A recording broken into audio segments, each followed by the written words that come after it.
Πάμε να συναντήσουμε δύο υπέροχες γυναίκες που είναι στην παρέα μας σήμερα με τον Τάσο τον Ντούγκα. Καλημέρα. Και χαίρομαι πάρα πολύ που σας συναντώ. Η Ανδρομάχη και η Πόπη Καλατζή. Μου επιτρέπετε να δώσω από ένα λουλούδι κόκκινο ή ροζ? Ροζ, γιατί. Ορίστε, σου ταιριάζει για καλύτερα. Πόπη μου αγαπημένη. Χρόνια πολλά για αυτή την υπέροχη ημέρα. Έχουμε συναντηθεί. Χρόνια πολλά. Και τα έχουμε πει. Εσείς είστε από τις γυναίκες που την πιστεύετε τη μέρα, την αγαπάτε, γιατί η Μέρη πριν μου έλεγε ότι δεν είναι η μέρα που αισθάνομαι ότι πρέπει να είναι κάτι ξεχωριστό για τις γυναίκες. Γιατί μπορεί κάθε μέρα να είναι ξεχωριστή. Η αλήθεια είναι ότι κάθε μέρα είναι ξεχωριστή και ολόκληρη η ζωή μας είναι ξεχωριστή και έχει τις στιγμές τις ξεχωριστές. Τις οποίες στο σήμερα που ζούμε μπορούμε και τις ζούμε όπως έχουν έρθει τα πράγματα, γιατί κάποιοι έχουν παλέψει γι' αυτό. Βέβαια. Οπότε η αλήθεια είναι ότι θα συμφωνήσω ότι δεν είναι ότι νιώθεις κάτι συγκλονιστικό, αλλά καταλαβαίνεις ότι γιορτάζεις όλα αυτά μαζί που έγιναν, οπότε... Και τα τιμάμε με... Τα τιμάμε ουσιαστικά, ναι, τιμή. Ελένη, να σου πω κάτι το οποίο σκεφτόμουν σήμερα το πρωί. Θυμάμαι όταν ήμουν πολύ φρέσκια ακόμη, εκλεγμένη στη Θεσσαλονίκη, ήμουν 23 ετών και με είχαν καλέσει για την ημέρα της γυναίκας σε μια εκδήλωση στο Δημαρχείο Μπελοκήπων. Το θυμάμαι σαν χθες. Και ήταν το θέμα για την ημέρα και όλα αυτά και το σκεφτόμουν. Εγώ τότε ήμουν ακόμα φοιτήτρια ιατρικής. Και είπα λοιπόν εκεί πέρα ότι εγώ δεν πιστεύω σε αυτή τη μέρα, διότι ως νέα γυναίκα, ως μια νέα γιατρός, δεν έχω μέχρι τώρα συναντήσει ποτέ εμπόδια στη ζωή μου. Η αλήθεια είναι ότι όταν πια βγαίνεις στο στίβο της εργασίας και στην κανονική ζωή, καταλαβαίνεις ότι μια γυναίκα πρέπει ενδεχομένως να δουλέψει διπλά και τριπλά. Και παρά το γεγονός ότι στην Ελλάδα έχουμε πια την νομική ισότητα και είμαστε από μία από τις 12 χώρες παγκοσμίως που έχουμε την νομική ισότητα, δεν είναι εύκολα τα πράγματα για μία γυναίκα. Και επίσης να ξεχνάμε ότι στην Ελλάδα είμαστε και τυχερές γυναίκες. Δεν είναι έτσι. Γιατί ζήσαμε ελεύθερες από την αρχή. Ακριβώς. Έτσι. Δεν είναι έτσι παντού στο πλανήτη Γη. Δεν μας επιβλήθηκε καμιά θρησκευτική ακρότητα. Ζήσαμε ελεύθερες με τις επιλογές μας. Βέβαια, αν γυρίσουμε λίγο πίσω στα χρόνια, τότε που τα πράγματα είναι διαφορετικά, εκτός από την ισότητα και από την ανεξαρτησία και την ελευθερία, τις οποίες εμείς τώρα απολαμβάνουμε όλα αυτά τα ιδανικά. Ήταν και σε άλλο επίπεδο δύσκολα τα πράγματα σχετικά με τις γυναίκες, Τάσο, και εδώ θέλω να μπεις και εσύ λίγο στην κουβέντα μας στο τι ήταν αντιμέτωπες νομικά οι γυναίκες. Δηλαδή, διάβαζα σήμερα το πρωί ότι ενώ εμείς μιλάμε για αγώνες, κατακτήσεις, δικαιώματα και όλα αυτά, είναι σε έξαρση βιασμοί, είναι σε έξαρση κακοποίησης, είναι σε έξαρση γυναικοκτονίες, είναι σε έξαρση πράγματα τα οποία είναι αντιστρόφως ανάλογα με τα όσα πράγματα καταφέραμε μέσα στα χρόνια να διεκδικήσουμε και να κατακτήσουμε. Δυστυχώς και πριν μπούμε εδώ και με την Πόπη και με την Ανδρομάχη, αυτό λέγαμε ότι είναι σε έξαρση όλα αυτά τα εγκλήματα κατά των γυναικών. Και το μήνυμα που θέλουμε να δώσουμε σήμερα είναι να σπάσουν τη σιωπή τους οι γυναίκες και οποιαδήποτε μορφή κακοποίησης νιώθουν, να μιλήσουν και να καταγγείλουν αυτά τα περιστατικά. Είναι πολύ σημαντικό. Πες μας λίγο για τις ποινές, γιατί είναι πολύ αυτό θέλω να πω. Πλέον και με τον καινούργιο ποινικό κώδικα, όλες οι ποινές πλέον είναι πολύ πιο αυστηρές. Πολλά πλημελήματα έχουν γίνει κακουργήματα και έτσι αυτό τι σκοπό έχει? Να σοφρονιστούν οι δράσεις και να σταματήσουν τα εγκλήματα κατά των γυναικών. Μας έλεγε και η Ανδρομάχη πριν μια προσωπική ιστορία που είχε και αν θέλει μπορεί και να τη μοιραστεί. Θέλω να τη μοιραστούμε. Έχω ξαναμιλήσει γι' αυτό. Στο παρελθόν έχει υπάρξει, όχι ακριβώς revenge porn, αλλά τα αποτελέσματα ήταν ίδια. Φωτογραφίες. Ναι. Οπότε καταλαβαίνω ακριβώς πώς μπορεί να νιώθει κάποιος ο οποίος δεν μπορεί να μιλήσει. Γιατί εντάξει, ήμουν και σε μια ηλικία ευαίσθητη. Πόσο χρόνο ήσουν? 15-16. Πολύ μικρή. Ναι. Και είδες φωτογραφίες σου σε κινητά άλλων στο διαδίκτυο? Είχε γίνει ένα, τέλος πάντων... Ανταλλαγή φωτογραφιών. Ναι, ναι. Είναι λίγο άβολο, ξέρεις όλο αυτό. Ναι, το καταλαβαίνω και πώς δεν θέλω να σου φέρω σε δυσκολία. Απλά λέω εσύ πώς το κατάλαβες, το είδες μετά στο ίντερνετ? Το έμαθα και γενικά υπήρχε μια επίθεση και ιντερνετική όσον αφορά το κομμάτι αυτό, με προφίλ, με διάφορα. Το θέμα είναι το πώς νιώθεις. Όλο αυτό θα πάρει τις διαστάσεις του. Το θέμα είναι ότι εσύ υπάρχεις, ας πούμε, υπήρχε σε ένα χώρο, υπήρχαν γύρω μου άνθρωποι και εγώ έβλεπα ότι είναι στα κινητά τους και ένιωθα ότι βλέπουν αυτό εκείνη τη στιγμή.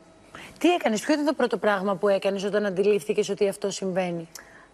Αυτό που θα έπρεπε να έχω κάνει ήταν να μιλήσω κατευθείαν στους γονείς μου, αλλά υπήρχε φόβος. Γιατί, εντάξει, Αυτό που λέγαμε. Απολύτως λογικό. Πρέπει να το επικοινωνήσεις με συγκεκριμένο τρόπο και ξέρεις, ποτέ δεν περιμένει και ο κάθε γονιός ότι θα συμβεί αυτό στο παιδί του. Οπότε και εγώ δεν ήξερα πώς να το χειριστώ τότε ακριβώς.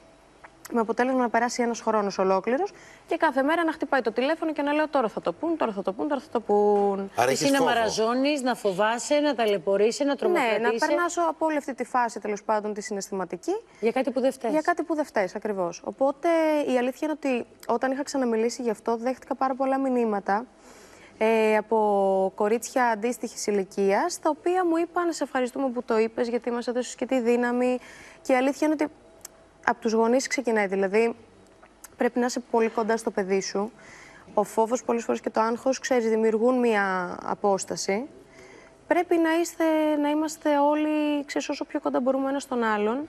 Είτε μιλάμε για παιδιά, είτε μιλάμε για αδέρφια, είτε μιλάμε για φίλους, γιατί πρέπει ο άλλος να νιώθει έτοιμος στην οποιαδήποτε στιγμή να σου πει το οτιδήποτε. Οι γύρω σου άνθρωποι, οι φίλοι σου, το λίγο ευρύτερο κοινωνικό σου περιβάλλον, φιλικό, πώς το αντιμετώπισαν αυτό? Γιατί η μαμά σου και ο μπάς σου καταλαβαίνουν ότι πάθανε ένα σοκ στην αρχή, μετά θα ήταν Στήριξαν δίπλα το σου. παιδί. Η Έτσι. αλήθεια είναι ότι οι γονείς μου αντέδρασαν τόσο ψύχραμα τελικά που χωρίς λόγο δεν τους το έλεγα. Μπράβο τους. Ναι. Τώρα όσον αφορά τις παρέες και όλα αυτά, επειδή μεγάλωσα σε μία Κομμόπολη, χωριό Παύλα Κομμόπολη, ξέρεις, είναι λίγο... Στα Λεχενά. Η Λεχενά, μαμά μου είναι ναι. από το χωριό της. Είμαστε Αλήθεια. συντοπίτες. Ναι, Ναι, φυσικά να στείλουμε φιλιά στην τα Λεχενά. Ηλία. Θα πούμε και αυτά. Υπέροχα. Οπότε για μία μικρή κοινωνία είναι πολύ δύσπεπτο όλο αυτό. Δεν είναι αποδεκτό και η αλήθεια είναι ότι πολλοί γονείς μπορεί να φοβόντουσαν για τα παιδιά τους και έβλεπα ότι με απέφευγαν. Τα απομάκρυναν δηλαδή τα παιδιά από μην κάνεις Ναι. παρέα με την ανδρομάχη. Ναι, γινόταν αυτό, υπήρχε. Αλλά ήταν από φόβο, δεν ήταν από... Και από άγνοια. Ναι, και γιατί τα παιδιά τώρα μπορεί πια. να είναι ανάβολα, εντάξει, Και εδώ είναι και ο καταλαβαίνω. ρόλος των γονέων. Δηλαδή, πώς μεγαλώνουμε τα παιδιά μας. Γιατί μιλάμε, για παράδειγμα, και με τη βία. Η οποία βία μπορεί να είναι αυτή, η εκδικητική, ας πούμε, ανάδειξη φωτογραφιών, μπορεί να είναι βία λεκτική, μπορεί να είναι βία σωματική. Πρέπει να είμαστε κοντά στα παιδιά μας. να βλέπουμε Δυστυχώς, τα μεγαλώνουν σημάδια. τα παιδιά μας σε μια κοινωνία. Αυτή η βία, η οποία είναι αποδεκτή από όλους μας, δεν μας κάνει εντύπωση. Αν δείτε τα παιδικά, αν δείτε τα παιδικά παιχνίδια, Νομίζω ότι η μαγική γυρνάνε κουβέντα που είναι γύρω αυτή από που τη είπες, βία. ότι πρέπει να είμαστε κοντά στα παιδιά μας. Οι πολλοί γονείς δεν είναι κοντά στα παιδιά τους και φοβούνται. Οι γονείς της Ανδρομάχης ήταν τυχεροί και ήταν κοντά της και τη στήριξαν. Εσύ είσαι μητέρα, είσαι μια νέα μαμά η οποία ξέρεις πώς θα το διαχειριστείς. Πολλοί γονείς δεν ξέρουν και έχουν το φόβο. Κανείς δεν ξέρει. Όλοι μαθαίνουμε. Και το να μεγαλώνει ένα παιδί είναι κάτι πάρα πολύ δύσκολο. Δυστυχώς το παιδί δεν έρχεται με ένα λυσάρι μαζί του. Δεν υπάρχει σχολή Το γονέων. κάθε παιδί είναι ιδιαίτερο, ο κάθε γονιός είναι ιδιαίτερος. Ακόμη και ο ίδιος γονιός μπορεί σε άλλη φάση και σε άλλο παιδί να είναι διαφορετικός απέναντι στα παιδιά του. Αλλά νομίζω ότι αυτό που είναι το πιο σημαντικό είναι να δίνουμε χρόνο, γιατί είμαστε όλες πολύ άσχολες γυναίκες.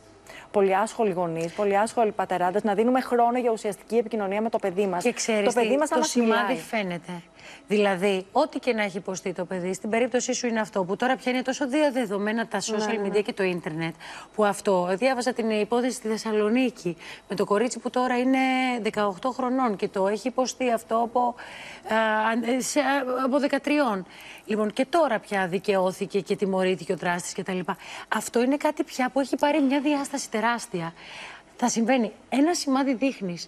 Όταν το παιδί σου ξαφνικά δεν θέλει να μιλήσει, κλείνεται στο δωμάτιό του, αισθάνεται αυτή η ντροπή, εκφράζεται. Και η κακοποιημένη γυναίκα δείχνει σημάδια, αν μπορείς να τα διαβάσεις. Μας Η έλεγε αλήθεια πριν είναι ότι ξέρεις πόσες κακοποιημένες γυναίκες τις στέλνουν μήνυμα στα social και ζητούν βοήθεια και συμβουλές και από τότε που αποκάλυψε και το δικό τους το θέμα πώς ακριβώς να το διαχειριστούν. Υπάρχουν γυναίκες που δεν γνωρίζουν. Γι' αυτό είναι σημαντικό άνθρωποι που έχουν τον τρόπο να επικοινωνήσουν με τα μέσα, να μπορούν να εκφράζουν, να λένε τη δική τους ιστορία, να την εξομολογούνται, ώστε εσύ, ας πούμε, που είσαι ένα νέο κορίτσι, τραγουδάς, έχεις χιλιάδες νέα κορίτσια να σε χειροκροτούν και να σε θαυμάζουν. Τι παράδειγμα μπορεί να δίνεις εσύ για αυτά τα νέα παιδιά? Νομίζω ότι αυτή είναι, γιατί τα social media έχουν και τα αρνητικά τους, όλα αυτά τα γνωστά που λέμε όλοι, αλλά έχουν και τη μαγεία τους, η οποία μαγεία ποια είναι? Ένας άνθρωπος ο οποίος προβάλλεται, μπορεί να είναι κοντά στους ανθρώπους οι οποίοι τον στηρίζουν, τον ακούνε, τον ακολουθούν. Και η αλήθεια είναι ότι προσπαθώ όσο μπορώ να είμαι πολύ κοντά στον κόσμο που με ακολουθεί και με στηρίζει. Και αυτό μου δίνει την ευκαιρία να μπορώ και να κουβεντιάζω και να πιάνω κανονικά κουβέντα. Δηλαδή, νομίζω και να έχω απαντάς μιλήσει και με να πάρα πολύ συμβουλεύεις. κόσμο Η μουσική στο- παίζει ρόλο, στο τα social πρότυπα media. δωμάτια της μουσικής, Βεβαίως. πιστεύει. Εγώ θεωρώ Τα ότι... πρότυπα της μουσικής, η αλήθεια είναι ότι η μουσική, όπως λένε όλοι, εξημερώνει και αντίστοιχα μπορεί να εξαγριώσει. Οπότε υπάρχουν δύο αυτή τη ακούς. στιγμή είδη μουσικής τα οποία προάγουν βία, προάγουν όλο αυτό το lifestyle με τα ναρκωτικά, την τα πολλά επιθετική στάση χρήματα. στη ζωή και την Ναι, και η αλήθεια, ελιστική. ναι, και η Τρέμω αλήθεια τη είναι στιγμή ότι που μπορεί να θέλει ο γιος μου που τώρα είναι 6, Μπράβο, σε κάνα αυτό. 2 χρόνια να ακούει αυτή τη μουσική ή να ακούνε οι συμμαθητές του αυτή τη μουσική. Τρέμω πραγματικά. ναι, γιατί η αλήθεια είναι ότι ένα παιδί σε αυτή την ηλικία δεν μπορεί να φιλτράρει ακόμα, δεν μπορεί Προφανώς, να και νομίζω ότι είναι καταλάβει. πλάκα αυτό. Και είναι και υποσυνείδητα- λίγο ο μιμητισμός και λίγο η μόδα. Από την άλλη μεριά, η Ακριβώς. Πόπη, επειδή τη γνωρίζω πάρα πολλά χρόνια από τη Θεσσαλονίκη, ήταν πάντα μια γυναίκα που ήσουν δίπλα σε γυναίκες. Δηλαδή, πάντα στεκόσουν δίπλα τους με συμπαράσταση, με υπομονή, να τις ακούσεις, να τις βοηθήσεις όπου αυτό ήταν εφικτό.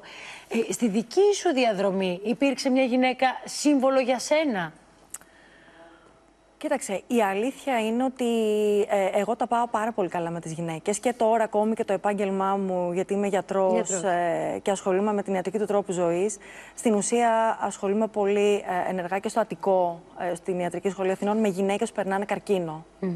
Και έχουμε κάνει ένα ιατρείο και έρχονται γυναίκες ήδη από την πρώτη διάγνωση, όταν κάνουν τις χημειοθεραπείες, ακτινοβολίες ή μερικά χρόνια μετά και τους βοηθάμε για να δούμε αν έχουν καλή ψυχολογία, να κάνουν άσκηση, να δουν διατροφή, αν κοιμούνται καλά, αν έχουν υποστηρικτικές σχέσεις. Ζητάμε τα πάντα για τις γυναίκες και προσπαθώ και ως γιατρός να είμαι πραγματικά δίπλα στις γυναίκες. Και εδώ θα βάλω και μία άλλη διάσταση, ότι μερικές φορές εμείς οι γιατροί μπορεί να είμαστε οι πρώτοι που μπορεί να αντιληφθούμε ότι κάτι πάει στραβά. Πόσες φορές μία γυναίκα δεν ήρθε στα επίγοντα και είπε «έπεσα, χτύπησα». Έπεσε από τις σκάλες. Νόμος εκεί, ο νόμος τι μπορεί να κάνει?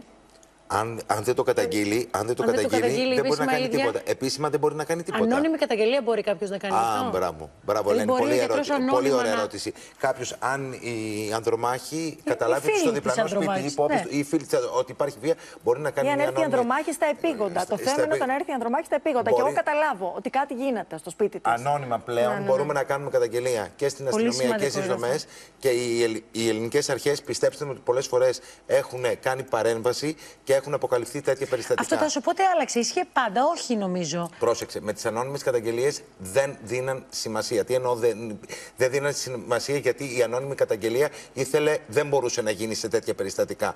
Πλέον όμως και ανώνυμα και οι δάσκαλοι και οι καθηγητές και οι εκπαιδευτικοί και οι γιατροί Μπορούν προστατεύει να πλέον τους μάρτυρες, πλέον μπορούν να κάνουν τις ανώνυμες καταγγελίες.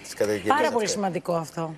Αυτό. Οι γιατροί δηλαδή μπορεί να είναι οι πρώτοι ή το νοσηλευτικό προσωπικό. Μπράβο, Και οι μάλιστα γιατροί. έχουν αρχίσει και γίνονται κάποιες εκπαιδεύσεις και για τους υγειονομικούς, έτσι ώστε να έχουν τα εργαλεία να έρθουν κοντά στη γυναίκα, αν θέλετε, να εκμεύσουν το τι συμβαίνει και να μπορούν στη Και να συνέχεια... μάθουν την αλήθεια και να κάνουν τα Ακριβώς. βήματα. Ανδρομάχη, εσύ στην περίπτωση σου κινήθηκες νομικά?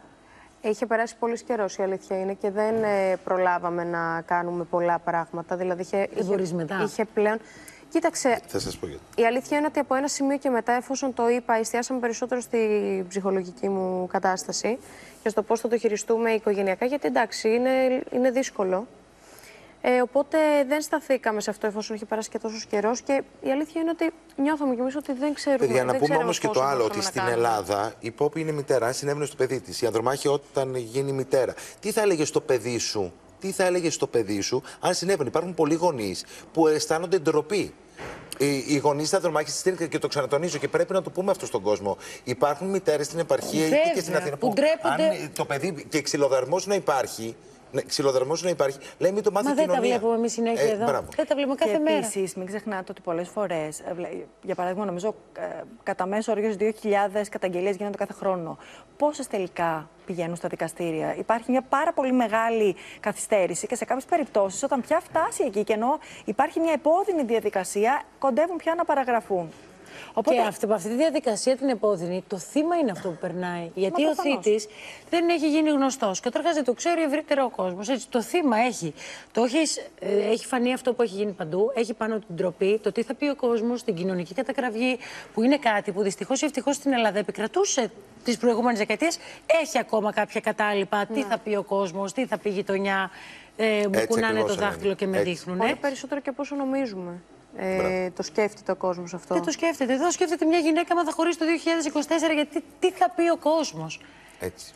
Προχθές διάβαζα μια ιστορία στο ίντερνετ. Είχε πάει μια μαμά με το παιδί της στην παιδική χαρά.